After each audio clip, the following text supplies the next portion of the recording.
The Tao of Self-Confidence, episode 379.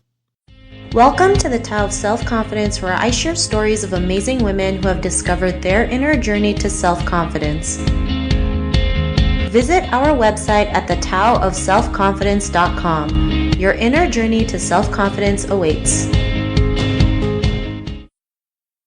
Well, hello friend. Welcome to the Tao of Self-Confidence, where I share stories of amazing women who have discovered their inner journey to self-confidence. I'm your host today, Sheena Yap Chan, and today I have an amazing lady on the show today. She's a student, a fitness blogger, and also a social media influencer, and I'm just really excited to have her on to share her story on self-confidence. So without further ado, I'm going to introduce you to Christine Perrella. Christine, how are you today? Maybe you can fill in a little bit more about yourself to our listeners.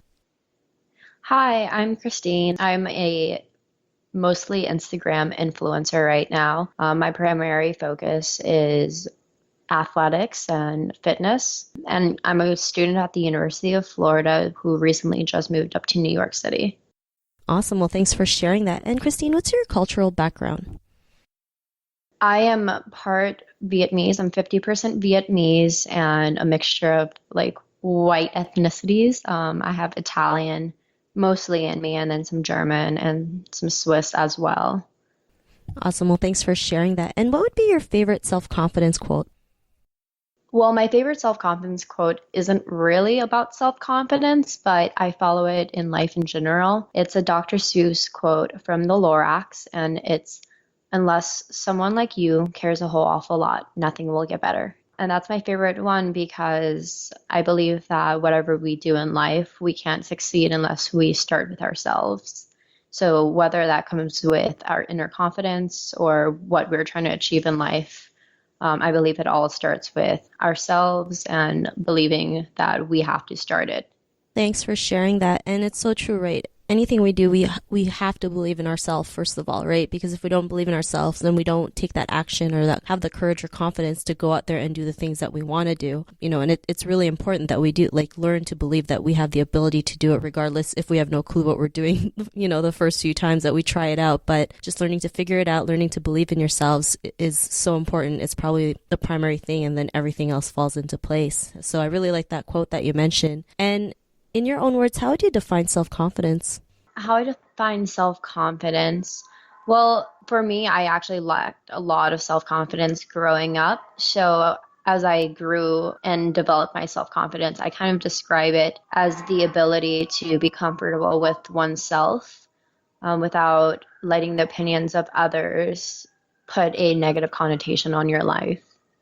Thanks for sharing that. And that's a great definition, especially, we're so, as women, especially women of Asian descent, we're so great at, always wondering what other people think of us, right? We're so scared that, we might get laughed at or teased at to the point where we don't do anything. And sometimes we just have to let go of that notion and just learn to love ourselves enough to do the things that we want. And, the right people will come to us, and the people who were teasing you or telling you what to do, it wouldn't even matter as much anymore because you just have so much confidence in yourself, you're willing to do anything. So, I really love that definition that you mentioned. And what was your life like before your discovery of self-confidence?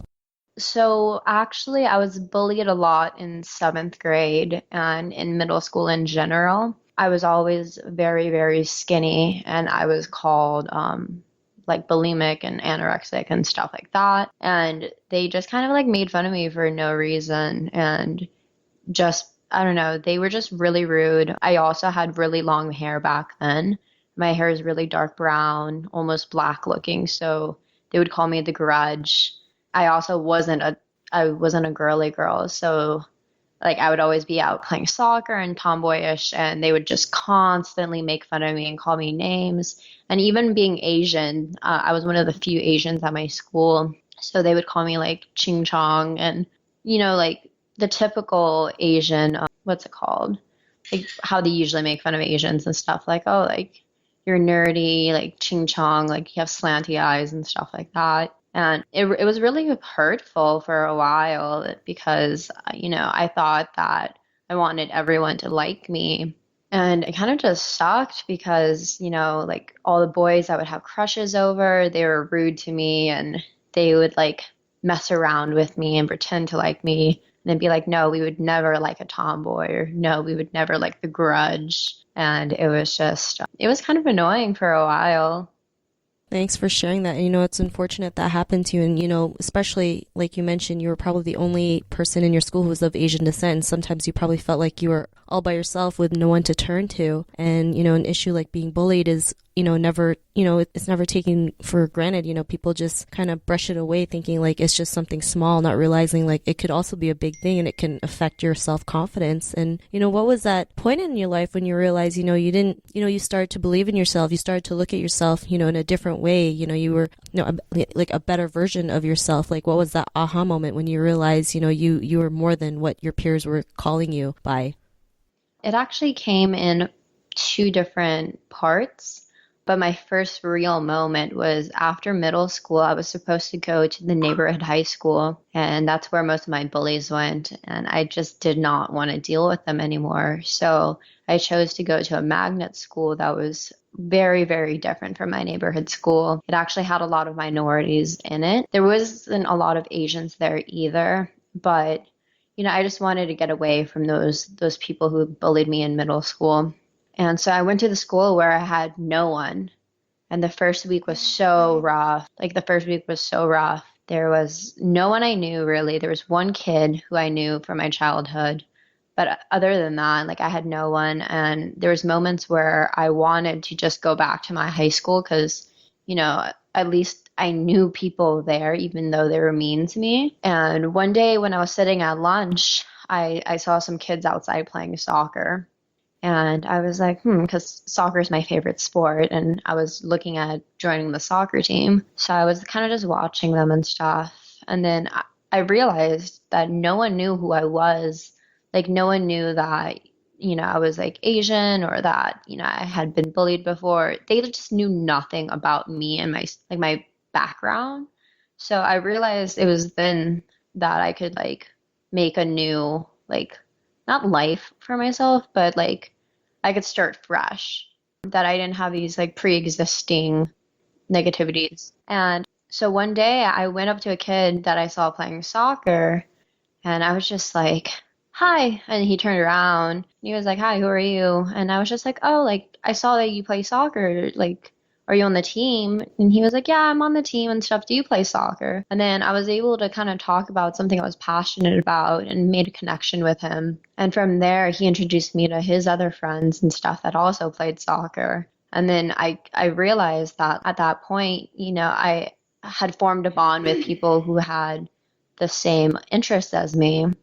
And then, so that was like my first like confidence booster because I was able to step out of my comfort zone. But then it wasn't until about my junior or senior year, when I started running for like homecoming queen and student body president, I was like, you know what? I was like, I don't care what people think of me because I am who I am. So that's when I like started running for everything because I realized that whether or not people liked me wasn't, it wasn't going to stop me from being who I was and who, like where I wanted to go and what I wanted to do. So I just kept on doing me. And if people weren't following me and weren't wanting to be my friends and stuff for me being who I was, like I knew I didn't need them in my life. And then that was like my other like aha moment where it kind of formed me to be who I am today. Awesome. Well, thanks for sharing that story. And, it was great that you were able to, go to a different school and, started hanging out with people who you had the same interest in, which was soccer. And it kind of like everything just kind of fell into place right there. And then you decided to run for president or prom queen because you wanted to, not because it was like a status quo or, something like your peers wanted you to do. It was just because you wanted to do it because you knew you were worth, running for president or prom queen, no matter what the results are. And, because of these 2 points in your life, what's your life been like now? Oh, it's been great. I went to the University of Florida where they have a student population of over 50,000. And at first, it was really nerve-wracking because there's so many people, and I kind of started falling back into that phase where I was scared of what people thought of me. And then I reminded myself, I was like, no, like this is just how high school was. You just have to like be confident with who you are and what you do. And, these people won't really have an influence on your future unless you want them to. Ever since high school, I feel like my life has been, I mean, it's been hectic, obviously, but with my personality and confidence, it has definitely been a lot better. Very rarely am I ever hurt by what someone says. I mean, unless it's like a loved one, but like a random person or even just like a friend, if they say something rude, like I usually just brush it off because I know my self-worth now, and I'm not going to let someone's opinion stop me. I mean, I take into consideration, but I'm not going to like sit there and mope about any negative things they say about me. Awesome. Well, thanks for sharing that. And it's just, proof that, your past doesn't have to be your present or your future, right? I mean, you can change in an instant like what you did. As a kid, you were bullied at school. When you went to high school, you said, I'm just going to do something different. Like if you wanted to play soccer, you just took the action and said, I'm gonna try out. I'm gonna ask if I can play. And then, it just was like a domino effect. Your confidence just kept on building up and up and up because you knew that every time you did it, you were a better version of you. You had more confidence to be yourself. You wanted to do the things that you wanted to do. You did it because you knew you were worth it. And, it's great that, you were able to come out of that. And, to the woman who's listening to your episode, she may be in her own journey of self-confidence. What would be that one tip you would give to her? My one tip would just be who you think you should be. I know my mom lectures me all the time saying that I need to do this and that. And obviously, I take into account what she says, but like in the end, no matter whether it's your mom, your friend, your spouse or whoever it is, like giving you advice, in the very end, it's up to you to like take that advice or to listen to what people have to say. And you just have to take all the knowledge you can, and whether it's negative or positive, and then turn that into whatever you vision yourself being. So that would just be my advice, is to like think about your goals in life, to like think about where you want to go in life, who you want to be, and then work towards that, using everything that life gives you. Awesome. And thanks for that great advice. I'm sure the listeners will love that. And it's true. It's just learning to work on yourself and knowing what you want and don't want, as a person and as your true and authentic self. It's really important. When people tell us things, it's not like they mean anything by it. They want the best for you, but it's always up to you to take the advice or not. So I really liked what you mentioned. And if our listeners wanted to get to know a little bit more about you or what you do or check out your Instagram, is there any links or social media profiles we can connect with? Oh, for sure, for sure. My main form of social media is probably Instagram, and my Instagram name is the Christine P. So TheChristineP. And then I guess other than that, I might suggest checking out a page that I'm trying to start up as a nonprofit. Currently, it's a project that I'm working on for my major. I major in sustainability, and it's a Facebook page. If you look up Project Full Sphere, it's just project and then FULL and then SPHERE.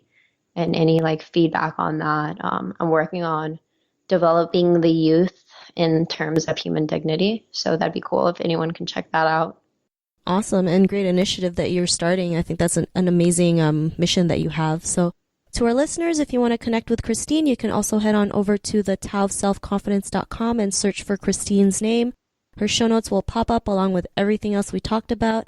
And I really just want to thank Christine for sharing her story today and tips on self-confidence. Christine, thank you so much. No problem. Thank you so much. And thank you to all the listeners out there. Not a problem. It was really great having you on the show. And to our listeners, be on the lookout for another new episode of another amazing woman's journey to self-confidence, and we'll talk to you soon. Bye for now. Thank you for tuning in to another amazing episode of the Tao of Self-Confidence. Sign up for our free membership site to get more amazing resources for self-confidence by visiting our website at thetaoofselfconfidence.com. Your inner journey to self-confidence awaits.